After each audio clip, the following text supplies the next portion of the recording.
Diễm xin chào cô chú, anh chị, các bạn và các em. Ngày 17 tháng 5 là ngày Quốc khánh của Na Uy. Sẵn dịp này Diễm chia sẻ công thức bánh kem mà thường được làm vào dịp này. Diễm chia sẻ thêm một công thức cốt bánh bông lan dễ làm và rất là xốp. Kèm giữa những lớp bánh là phần kem dâu và kem vani. Khi ăn bánh mềm tan trong miệng, thơm thiệt là thơm. Cách làm như thế nào thì bây giờ mình cùng vào bếp làm món bánh kem này với Diễm nha. Đầu tiên mình đi chuẩn bị phần kem dâu trước. Thì mình lấy nước lạnh nha, lưu ý là nước thiệt là lạnh để mình ngâm gelatin. Gelatin thì mình cần 4 lá, Diễm cân là 6 gram. Còn nếu mà mình không có gelatin lá đó thì mình dùng gelatin bột cũng được. Gelatin bột thì mình không có cần ngâm, mình chỉ cần cho nước và mình khuấy cho nó đặc là được. Gelatin lá này thì mình ngâm 5 phút. Để làm cái kem dâu thì Diễm thấy mình nên dùng dâu đông đá. Ở đây Diễm có 400 gram nha, mình dùng dâu tươi cũng được, nhưng mà dâu đông đá khi mà mình nấu thì nó nhanh mềm hơn. Mình cho vào đây 60 gram đường. Để bây giờ mình bắt cái nồi dâu này lên bếp và mình nấu cho đường tan và dâu nó mềm hơn chút xíu. Mình cứ để lửa lớn nha, mình khuấy đều. Mình nấu cho cái hỗn hợp này nó sôi lên được, còn nếu mà mình dùng dâu tươi thì mình nên nấu lâu hơn chút xíu. Đó, khi mà mình thấy đường tan và cái hỗn hợp này nó sôi thì mình nhắc khỏi bếp. Và gelatin mình đã ngâm được 5 phút rồi đó. Mình lấy ra, mình vắt ráo nước rồi mình cho liền vào trong cái nồi nước dâu này. Gelatin sẽ giúp cho cái kem dâu này nó không có bị ra nước ha. Cho vào thì mình khuấy đều. Còn nếu mà mình dùng gelatin bột thì mình khuấy cho nó đặc. Sau đó mình mang mình hấp cách thủy cho tan. Rồi mình mới cho vào cái hỗn hợp dâu nha. Khi mà mình thấy gelatin tan hết rồi thì mình mang cái hỗn hợp này mình xay nhuyễn. Diễm dùng cái cối xay cầm tay cho nó tiện nè.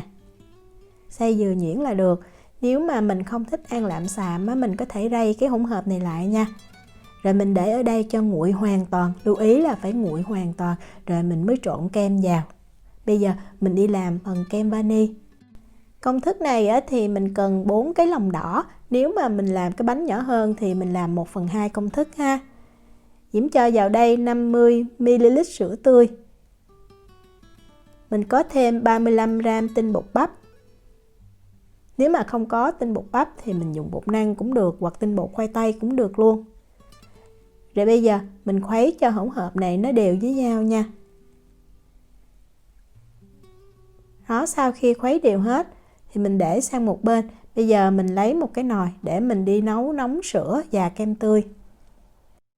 Mình đong ra đây 200 ml sữa tươi. Cái này là sữa tươi không đường. Nếu mà mình dùng sữa tươi có đường thì mình phải giảm cái lượng đường trong công thức lại. Kem tươi thì mình cần 250 ml. Để tạo mùi thơm thì hôm nay Diễm dùng cái vani nhánh này luôn. Cái này thì là nguyên chất rất là thơm. Còn nếu mà mình không có thì mình thay bằng 2 muỗng cà phê tinh chất vani ha. Cái nhánh này thì nó to, vì vậy mình dùng 1/2 nhánh là được. Mình xẻ đôi cái nhánh rồi mình lấy cái hạt ở trong cái nhánh ra thì nó mới thơm. Mình cho cái nhánh và hạt này vào chung hỗn hợp sữa luôn. Diễm cho thêm vào đây 100 gram đường. Rồi bây giờ mình bắt cái hỗn hợp này lên bếp, mình nấu cho nó nóng. Lưu ý là mình chỉ nấu cho nó nóng chứ không có sôi nha. Cái lượng kem tươi trong công thức này nó nhiều, vì vậy nếu mà mình nấu sôi thì nó dễ tách béo đó. Đó, khi mà Diễm thấy hơi nước tỏa lên nhiều như vậy thì mình nhắc khỏi bếp liền, mình đừng có nấu cho nó sôi. Rồi mình cho từ từ vào cái hỗn hợp lòng đỏ trứng mình đã khuấy đều đó. Đó, vừa cho vừa khuấy như vậy. Sau khi khuấy đều hết rồi thì mình cho ngược cái hỗn hợp này vào lại nồi để mình bắt lên bếp, mình nấu cho nó đặc lại. Kiểu làm kem vani này thì rất là dễ mà người Na Uy cũng rất là thích. Thường hình như món bánh nào cũng có cái kem vani này trong đó. Rồi bắt lên bếp, lưu ý là mình để lửa trung bình nha. Bếp Diễm có 9 số thì Diễm để số 7 và mình khuấy thiệt là đều. Lúc đầu thì nó hơi lâu nhưng mà một khi cái kem nó đặc thì rất là nhanh. Khi đặt mình thấy nó hơi lợn cợn thì mình khuấy thiệt là nhanh tay nha. Như vậy thì kem nó sẽ mịn. Khi mà mình thấy kem nó mịn rồi và nó đặc lại thì mình ngưng, mình xem. Cái hỗn hợp kem nó sẽ sôi lên như vậy. Mình khuấy thêm chừng 8 cho tới 10 giây là mình nhắc khỏi bếp liền, mình đừng có khuấy lâu nha. Thì như Diễm nói đó, cái này cái lượng kem tươi nhiều, nếu mà mình khuấy lâu nó dễ bị tách béo, chảy bơ ra đó. Đó, lưu ý chỗ đó nha, không được nấu nhiều trên bếp. Nhắc khỏi bếp á, thì mình cũng khuấy thêm chút cho nó đều. Rồi bây giờ mình lấy cái màng bọc thực phẩm đó, mình đậy sát lên trên cái mặt kem để cho nó không có bị khô, nó cứng lại. Rồi mình để ở đây cho nguội nha, chút nữa mình mang mình cho vào trong bánh. Rồi bây giờ mình đi làm cốt bánh. Cái bánh này làm cho tiệc, vì vậy Diễm sẽ làm cái bánh hơi to. Cái khuôn Diễm dùng hôm nay là cái đường kính của nó 28 cm. Còn nếu mà mình muốn làm cái bánh nhỏ hơn thì Diễm có ghi cái kích thước khuôn và lượng trứng ở trong phần miêu tả video nha. Mình dùng khuôn đế rời, rồi mình lót một cái tờ giấy nướng bánh ở bên dưới như vậy để khi mà mình lấy bánh ra được dễ dàng. Còn nếu mà mình không có khuôn đế rời á, thì mình cứ lót giấy xung quanh thành khuôn và dưới đế khuôn nha. Bột dùng cho công thức này thì rất là dễ, mình dùng bột mì đa dụng hay là bột bánh, bột mì số 8 đều được. Ở Na Uy thì kiếm bột bánh khó đó, và thường người Na Uy dùng bột mì đa dụng luôn. Protein của nó là 12 cho tới 13% luôn đó. Công thức này thì mình cần 140g. Và để tạo thêm cái độ dai cho bánh á, tại vì nếu mình dùng bột mì đa dụng không thì nó rất là xốp, thì Diễm cho thêm vào đây 35g tinh bột bắp. Mình cho tinh bột bắp vào chung với lại bột mì. Và để cho bánh nó nở tốt và nó xốp thì mình có thêm 4g bột nổi. Mình không cho bột nổi cũng được, nhưng mà bánh nó dễ bị xẹp, với lại nếu mà mình làm chưa quen á, thì cái bánh nó nở rất là kém. Mình cho bột nổi vào chung với lại bột mì và tinh bột bắp luôn.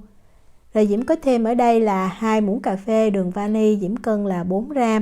Đường vani giúp cho cái bánh nó thơm hơn, còn nếu mà mình không có, mình có thể thay bằng 1 muỗng cà phê tinh chất vani. Mình trộn hỗn hợp bột này lại cho thật là đều nha. Cái công thức này mình cần 7 cái trứng gà. Và cái lượng bột này nếu mà mình muốn làm cái số lượng trứng ít hơn á, thì mình cứ lấy mình chia đều cho 7 thôi, thì sẽ ra nguyên liệu cho 1 trứng. Và để cho bánh nó mềm, nó ẩm hơn á, thì Diễm có thêm ở đây là 70g sữa tươi. Theo công thức của người Na Uy thì không có sữa nha, nhưng mà Diễm muốn cái bánh nó mềm, nó ẩm, vì vậy Diễm cho thêm sữa. Mình cho sữa vào trong một cái tô to chút nè. Tiếp theo á, mình có thêm 70g dầu ăn. Thì như Diễm nói trong công thức gốc cũng không có dầu ăn luôn, nhưng mà Diễm cho. Như vậy khi bánh ăn nó không có bị nghẹn, nó có cái độ xốp và mềm và ẩm. Mình cho dầu vào chung với sữa rồi mình khuấy đều ha. Khi mà mình khuấy đều nhanh á, thì cái hỗn hợp nó sẽ đặc và nó sệt lại như vậy. Còn nếu mà mình không có muốn dùng sữa với lại dầu ăn thì mình có thể bỏ qua.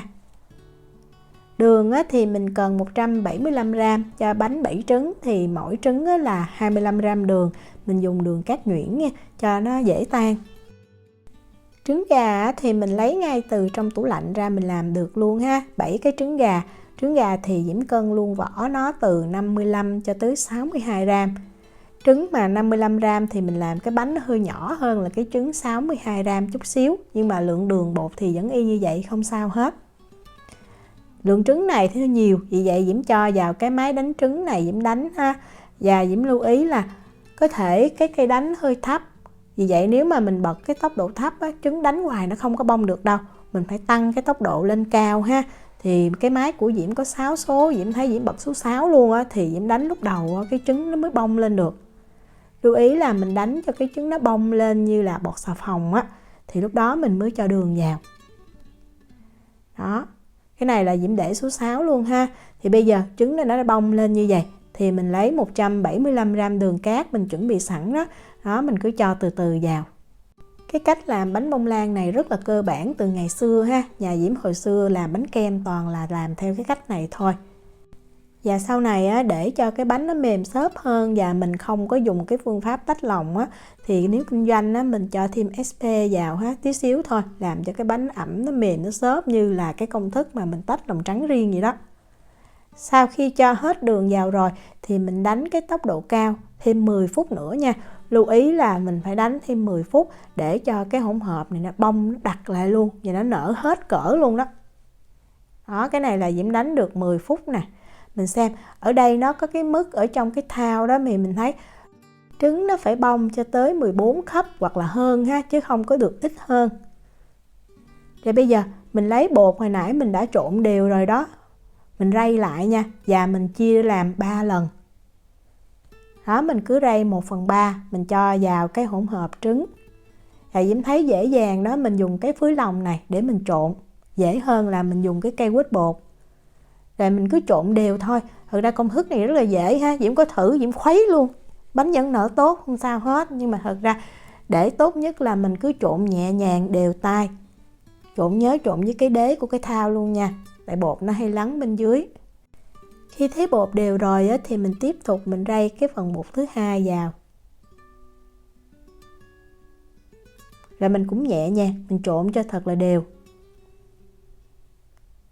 Thời gian á, thì khoảng từ 20 cho tới 30 giây. Khi đều rồi thì mình cho hết cái lượng bột còn lại. Mình cũng có thể dùng máy đánh trứng nha, bật tốc độ thấp nhất. Nhưng mà tại vì cái máy đánh trứng Diễm thấy đánh nó bột nó hay bay ra ngoài đó. Mình dùng máy đánh trứng thì nó nhanh, nó tiện hơn, cách nào cũng được hết. Mình trộn cho thật là đều, lưu ý là với cái đáy của cái thao đó. Đó, sau khi mà mình thấy đều hết rồi, hỗn hợp nó sẽ đặc chứ không có loãng nha. Mình mà đánh trứng đạt đó thì cái hỗn hợp nó không có bị loãng, nó không có bị dở cái bọt khí. Rồi mình lấy cái hỗn hợp dầu ăn và sữa đó, mình múc chút xíu cái bột nè, mình cho vào để mình khuấy cho cái hỗn hợp sữa và dầu nó không có bị loãng quá. Khi mà nó loãng thì mình cho vào, nó là dễ làm dở cái bọt khí của cái hỗn hợp bột. Đó, mình cho thì mình cứ khuấy đều. Mình thấy cái hỗn hợp nó sệt á, thì mình cho ngược lại vào trong cái thao trứng. Rồi mình cũng trộn lên cho thật là đều. Thời gian á, thì cũng từ 20 cho tới 30 giây. Lưu ý là xung quanh thành thao nè, ở ngay giữa thao như vậy. Vậy là mình đã trộn bột xong rồi. Sau khi trộn xong thì mình cho bột này liền vào trong khuôn và mình mang đi nướng nha. Lúc mà mình trộn bột thì mình nên đi làm nóng cái lò nướng luôn, tại trộn xong là lò nướng nó nóng đủ đó. Mình khỏ nhẹ bánh như vậy để những cái bọt khí to nó dở ra, cái bánh nó sẽ mịn hơn. Lò nướng nóng đủ thì Diễm cho bánh và Diễm để bánh ở rãnh giữa hoặc là dưới rãnh giữa chút xíu. Đừng có cho cái mặt bánh tiếp xúc gần với cái thanh nhiệt quá. Mình nướng ở nhiệt độ là 170 độ C, 338 độ F. 2 lửa trên và dưới, không có bật quạt nha. Thời gian từ 30 cho tới 35 phút. Mình thấy cái mặt bánh nó nổi phồng lên và nó chuyển sang cái màu vàng nâu á, là bánh chín. Để kỹ hơn á, thì mình nên lấy cái que tre đó mình xiên á. Diễm có xiên thử một lỗ đây nè. Đó, mình xiên vào và mình thấy cái que nó khô ráo như vậy là bánh đã chín kỹ. Bánh vừa lấy ra thì cái mặt bánh nó hơi co lại chút, nhưng mà không sao hết. Mình lấy liền ra luôn nha, không có cần đợi cho bánh nguội gì hết. Đó, mình lấy ra rồi mình để cho bánh nguội trên cái rắc ha. Đó, bánh nó hơi xẹp lại như vậy nhưng mà nó không có bị thắt eo đâu. Bánh rất là xốp. Nếu mà mình bảo quản bánh á, thì mình cho bánh vào trong túi 2-3 ngày cái bánh nó vẫn mềm ẩm, không hề bị khô. Bây giờ mình để ở đây cho bánh nó nguội nha. Lưu ý là phải nguội hoàn toàn rồi mình mới chia bánh ra. Thì công thức này đó, mình chia cái bánh nó ra làm 3 lớp. Để chia cho đều á, thì Diễm lấy một cái thớt Diễm canh như vậy. Đó, mình canh làm sao để chia cái bánh nó làm được 3 lớp bằng nhau là được. Nếu mà mình có cái dụng cụ chia bánh thì nó dễ dàng hơn. Kê cái thớt như vậy rồi mình xoay bánh mình cắt thôi, như vậy sẽ đều hơn. Cái bánh này hôm nay hơi to, thường thì Diễm làm khuôn khoảng 22 cm thôi. Đó, sau khi chia cái lớp đầu tiên xong thì Diễm để lên, Diễm lật lại. Rồi mình tiếp tục, mình cắt thêm một lớp nữa, vậy là mình được 3 cái lớp bánh đều nhau. Để Diễm quay gần bánh cho mình xem, rất là xốp luôn. Mình ăn kiểu như hơi nghẹn luôn, nhưng mà dưới cái công thức này cái bánh mình có thêm kem nữa, vì vậy cái bánh xốp như vậy Diễm thấy rất là hợp. Bây giờ mình đi pha cái kem dâu nha. Diễm có ở đây là 300ml kem tươi. Kem tươi này thì mình lấy ngay từ trong cái tủ lạnh ra, mình đánh liền. Còn nếu mà ở nơi xứ nóng thì mình nên để cái que đánh và cái thao trong cái ngăn đá luôn. Như vậy mình đánh cái kem nó sẽ bong đặc hơn. Mình cho thêm vào đây là 50g đường bột nha. Mình dùng đường bột đi, khi mình đánh nó sẽ dễ tan, còn không có thì mình dùng đường cát xay cũng được. Rồi bây giờ mình đánh cho cái hỗn hợp để bong đặc lại. Nếu mà mình không có kem tươi thì mình dùng cái whipping cream cũng được luôn. Đánh kem tươi thì mình bật tốc độ cao nhất nha. Đánh nhanh, cho kem nó bong đặc nhanh thì nó mịn. Tại vì mình cho vào giữa bánh á, thì kem này mình không cần đánh cứng quá ha, vừa đặt như vậy là được. Và cái kem này á, Diễm sẽ múc ra đây là 1/3 để Diễm chừa lại, Diễm cho vào cái lớp thứ hai. Kem tươi khi mà đánh xong á, nếu mà mình không có làm liền thì mình nên bảo quản trong ngăn mát tủ lạnh nha. Cái chén kem này mình để sang một bên nè.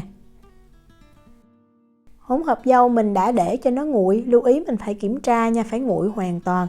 Tại vì nếu mà nó nóng á, mình cho vào cái kem tươi nó sẽ bị chảy ra. Đó, cho vào rồi thì mình khuấy thiệt là đều. Khuấy sao cũng được ha, mình thấy nó đều như vậy nè. Rồi bây giờ mình đi ráp bánh nha. Mình lấy một cái lớp bánh nè. Để cho cái bánh nó mềm, nó ẩm á, thì mình tẩm thêm nước trái cây hoặc là nước đường, syrup á. Cái này là tùy mình. Còn nếu mà mình thích ăn cho xốp á, thì mình không cần tẩm cũng được. Còn nếu mà làm cho người lớn ăn á, mình có thể tẩm chút rượu trái cây lại càng ngon hơn.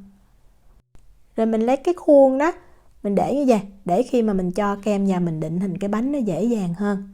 Mình lót xung quanh cái giấy nướng bánh ha, để khi mà mình lấy ra được dễ dàng. Rồi mình cho hết cái phần kem dâu vào. Mình dùng cái cây quết bột đó, mình dàn để cho đều nha. Sau đó mình sẽ lấy cái lớp bánh thứ hai, mình cho lên trên. Và tùy ở nhà mình á, nếu mà mình có mứt dâu thì mình cho mứt dâu, nếu mà mình có mứt Việt Quất thì mình cho. Còn nếu không có thì mình bỏ qua luôn cũng được. Diễm thấy nên có lớp mứt thì nó thơm hơn. Và nếu mình thích á, mình có thể cắt thêm trái cây tươi mình cho vào cũng được luôn nha. Rồi mình lấy cái chén kem hồi nãy mình múc ra đó, mình cho hết lên. Mình cũng dùng cái cây quết bột đó, mình trải kem ra cho đều.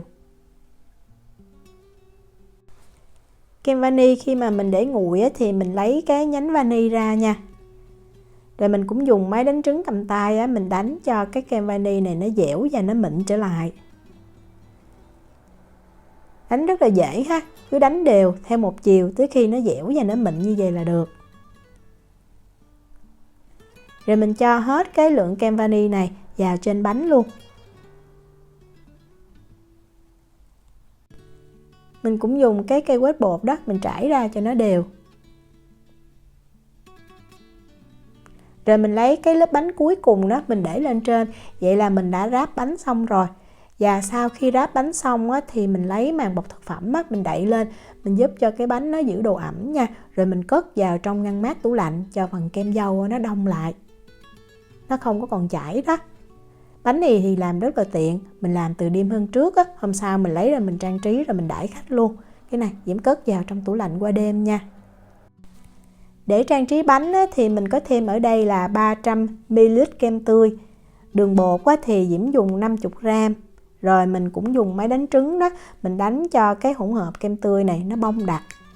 Kỳ này mình đánh nó sẽ đặc hơn chút, tại vì sẽ mình trang trí mà. Nếu mà mình đánh mềm quá thì lúc mà mình cho lên bánh nó dễ bị chảy. Đó, mình đánh đặc như vậy là được. Đừng có đánh đặc cứng quá thì nó dễ bị tách bơ nha. Bánh Diễm đã để trong tủ lạnh được qua đêm rồi nè. Để Diễm mở ra cho mình xem. Mình lấy cái khuôn ra trước. Lúc này á, mình nhìn không có đẹp nha, nhưng mà lúc mà mình cắt ra thì những lớp bánh nhìn đẹp hơn. Kem á, thì mình cho vào trong túi bóc bông kem như vậy, để mình bắt lên bánh thì nó nhanh và nó tiện hơn. 300ml kem tươi đánh bông này là vừa đủ cho cái bánh có cái đường kính 28cm luôn. Rồi tùy mình thích á, thì mình cứ chà láng thôi. Mình có thể chà láng như vậy, hoặc là mình dùng cái dao răng cưa đó, mình tạo thành những cái răng cưa cũng được luôn. Trên mặt á, thì mình không cần phải chà láng kỹ đâu, tại vì mình trang trí trái cây lên. Hôm nay Diễm sẽ trang trí theo cái lá cờ của Na Uy, tại vì mình làm cái bánh này cho dịp Quốc khánh Na Uy mà. Diễm dùng cái thước nè để Diễm chia cho nó dễ. Cái lá cờ Na Uy ha, thì ở giữa là hai cái đường xanh và xung quanh là màu đỏ đó. Nếu mà mình làm bánh hình chữ nhật á, thì lại càng giống hơn ha. Nhưng mà Diễm làm bánh hình tròn cho mình dễ. Rồi mình lấy trái Việt Quất đó, blueberry nè. Mình cho hai trái mình xếp đều theo cái đường mà mình đã định hình sẵn. Rồi dâu á, mình cắt khoanh tròn ha, rồi mình xếp. Lưu ý là mình phải chừa khoảng cách giữa dâu và cái blueberry nha, như vậy để mình nặn thêm kem. Thì kem trang trí này á, mình đánh thêm 100ml kem tươi với 15g đường bột là vừa đủ để mình trang trí cái phần này. Nếu mà mình không làm theo kiểu của lá cờ Na Uy á, thì mình cứ trang trí trái cây lên bình thường thôi. Trái kiwi vàng, kiwi xanh Diễm thấy cũng rất là đẹp, dâu nè, mâm xôi.